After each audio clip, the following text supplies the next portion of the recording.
is that the congressman, Scott Perry, has presented a document to the United States of government that Boko Haram, Biden, and Obama and Buhari were sponsoring the killings of Biafrans and Christians in Nigeria.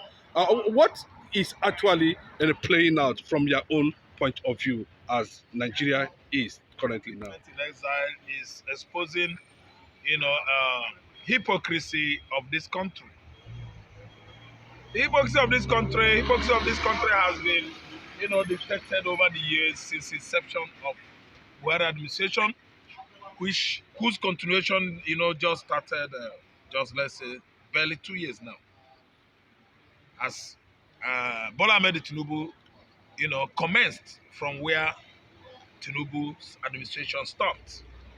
So the Orabuezes, the Okere, the Simon Ekpas, they are doing good job. I don't call it consultation, it's confrontation.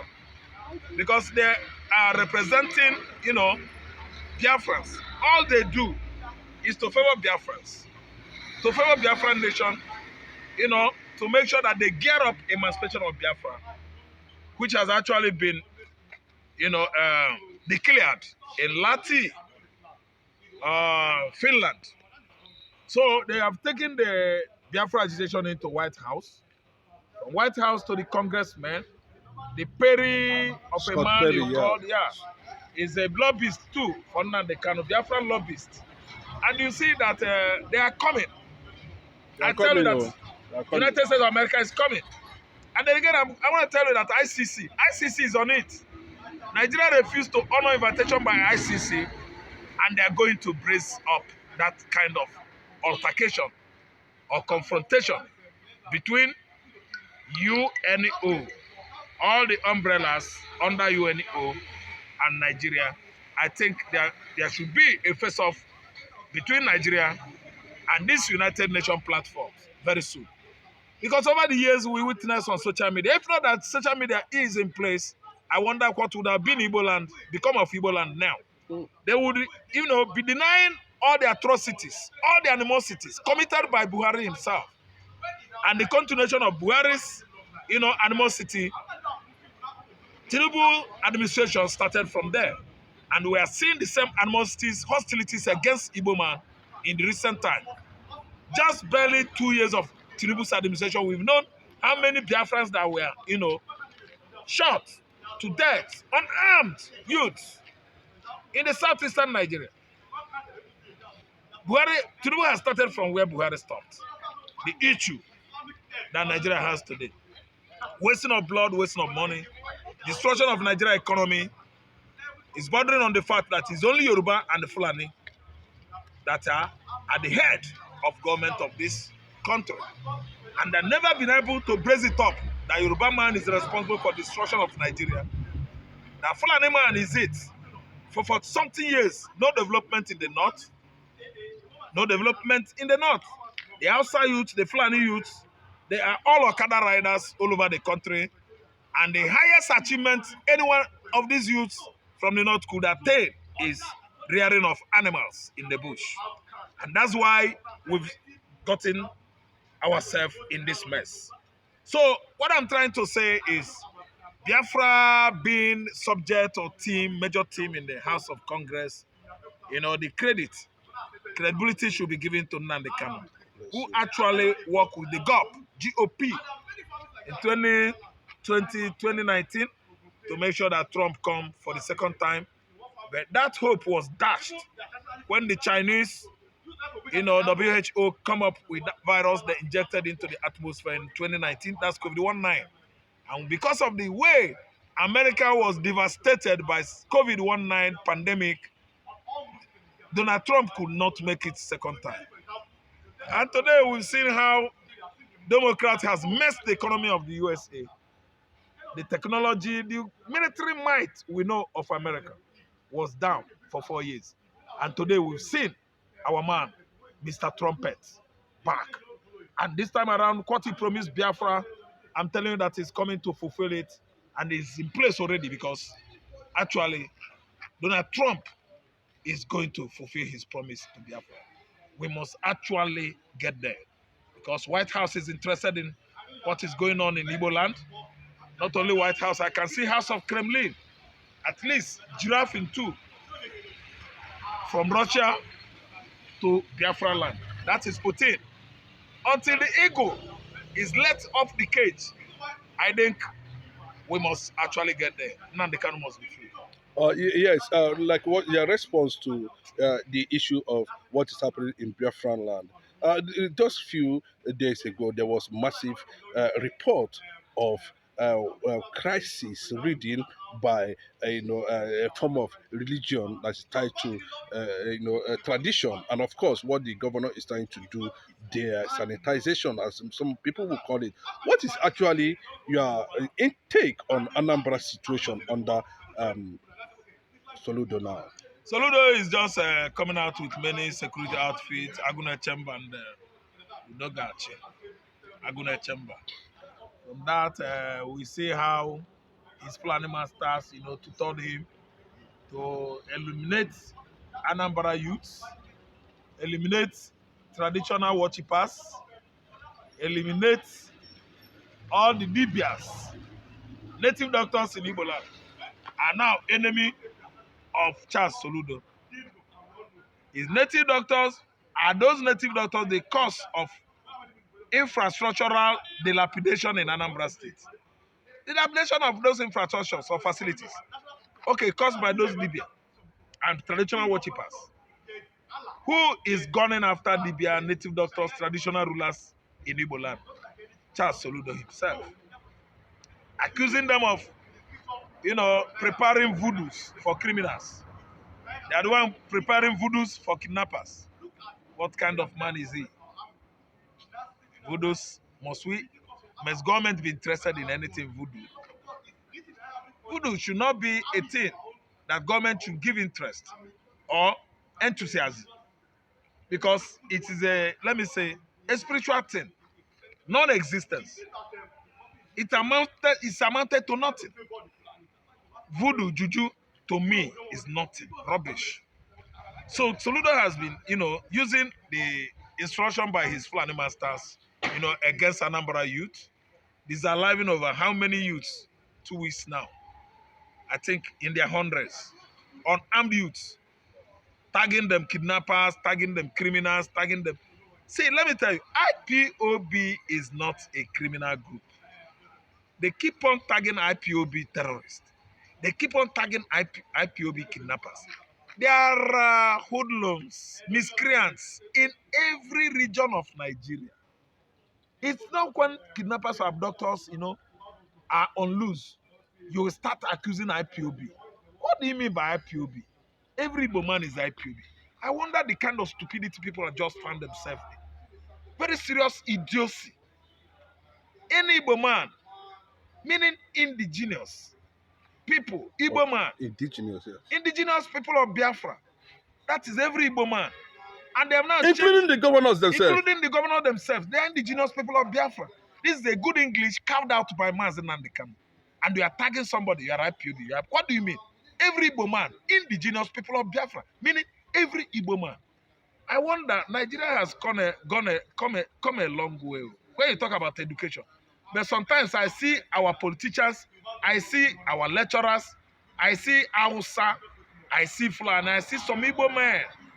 Very, very useless when you talk about grammatical approach. They don't know what is called grammar. They don't know English. Because those people you are tagging indigenous people of Biafra, you yourself, you are too. Nothing like terrorists in Igbo land. We are Igbo people. We are not terrorists. The terrorists we have in Africa is Fulani, Arabs, Sudanese Arab, Somalia Arab, Al-Shabaab, Boko Haram. These are Fulani people. Yes. We don't have Igbo man is not a terrorist. The Fulani man, the cattle rearers, I'm telling you that we are waiting until Nnamdi Kanu comes. Yeah, yes. Finally, if Kanu comes out, ESN will become active. ESN, and they will stop Fulani invasion by all means. A northern coalition of or group, whatever they call themselves, have said that anybody that is seeking for Nnamdi Kano's release, targeting Obi, is a terrorist. And people are asking, how, where is the genesis? How did Boko Haram terrorism, where did it actually start? You are calling Mazen Nnamdi Kano a terrorist. How, Anyway, I know that these are aggrieved children of Cain. The origin of terrorism is from Middle East. Hachachin is a word used for assassin. Hachachin is in Turkey. The first Hachachin, a king was assassinated in history. The first assassination ever is from Middle East. Fulanis migrated from Middle East, the Arab. Aggrieved children of Cain. Cain slew his brother Abel, sprinkling the blood of the innocent on the ground, on the earth. And that blood started crying and be following Cain. The blood has been following Cain until Cain, his spirit, Cain started manifesting on Fulani. Cain is the one that is manifesting in Fulani. If you look at a Fulani man, he's aggrieved. A Fulani man is an aggrieved man. What is it that is annoying this man? Because God cursed him.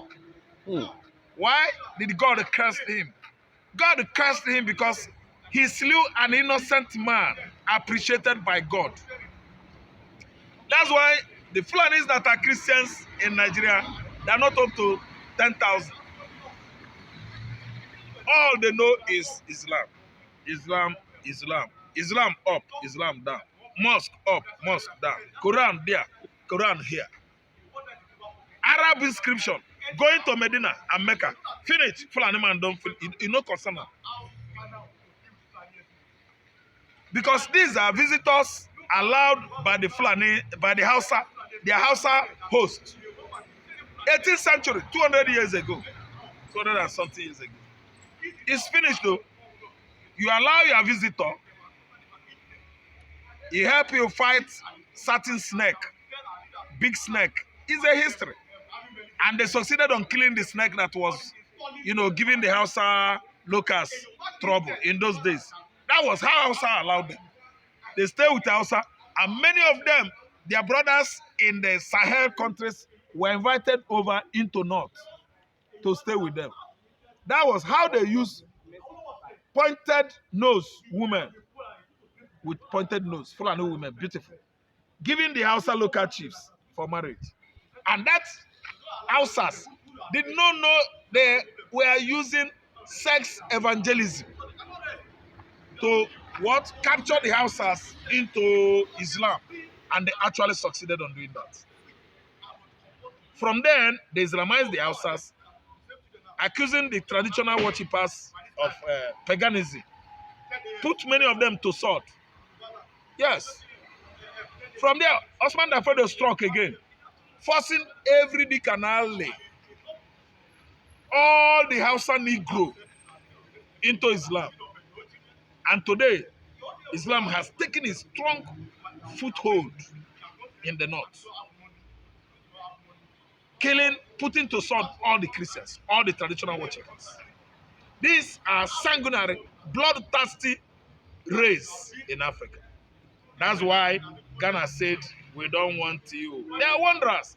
They don't have a permanent place. Wolof in Senegal, Wolof in Gambia, they are wanderers. They rear animals from place to place. These are Fulanis. They don't have a permanent place. Fulanis, some that dwell in the township, they visited. The one that dwell in the bush, they wander from place to place, grazing on people's land. As far as Angola to Congo, Bororo in Congo, Angola said, we don't want you. Fulani is not in Angola. Angola said, anything noise, early in the morning, evening, Allah, no, we don't want it. That's why they churn Fulani, they churn Islam in Angola, and Angola has become the biggest African economy today. Okay, thank you for those. One more question before we go. Are you surprised? I know you are going to have a deep reservation to that, but it happened yesterday in the British government system where a judge declared asylum for all IPOB members all over the world. What is the British trying to do by saying that IPOB members are welcomed anywhere in the world? They are inciting. Britain is very, very sly and subtle. What I mean by slyness and subtlety is deception. They are very, very deceptive. We are not going to Britain to take asylum. No. Igbo man is not running away from Igbo land. We are not in a war situation. No. Britain is escalating war in Igbo land by themselves. This is what Mama Charlie envisaged for Igbo man. Mama Charlie is Queen Elizabeth. And Charlie has come. Giving us asylum for what? Who is running away from this contraption? There might be any IPOB member anywhere in the world. Oga, Igbo land is for Igbo man. Igbo man is a sojourner. Anywhere he sojourns, he become great there and live there. Every December, he comes home. Igbo man sojourns in Jamaica. How? Through slavery. During slave trade. Igbo man sojourns in Barbados. During slaves. Igbo man sojourns in Trinidad and Tobago. Igbo man sojourns in Haiti. Igbo man sojourns in the United States of America. We are not going to take asylum in Britain. Britain man katahana apa with ndị Fulani. Britain na apa nkata ụgha, bakpacha nkata a megini ekpudofa. They think say we be Mugu abi. British Mugu. Na Britain be Mugu. We not be Mugu. We are not going anywhere. Ha kpacha nkata ekpudofa. IPOB is Igbo man. Indigenous people of Biafra. Instead of taking asylum in London, we are going to take asylum in Jerusalem. We don't have anything to do with people that are practicing witchcraft. The British man is a witch, witches and wizards. British man and woman, they started killing since 13, 14, 15 centuries. Witches and wizards, they set you ablaze. That was how Joan of Arc was burned to the stake unnecessarily. The woman wasn't a witch. They burned him to the stake and later canonize her. Joan of the Arc. She was later canonized because actually, after thorough investigation, they find out that that woman was innocent. Britain is into witchcraft, and they can never witch hunt Igbo. We are more than Britain. Thank you. I know how many years it took us to fight Britain. Britain fought us for how many years before they could prevail? During the era of colonization. Britain fought us for 60 good years, and they used Bible and Christianity to infiltrate the Igbos. So, witches and wizards, we are not going to take asylum in your country. We would rather take asylum in Israel. That is where our ancestry is traced to. Thank you.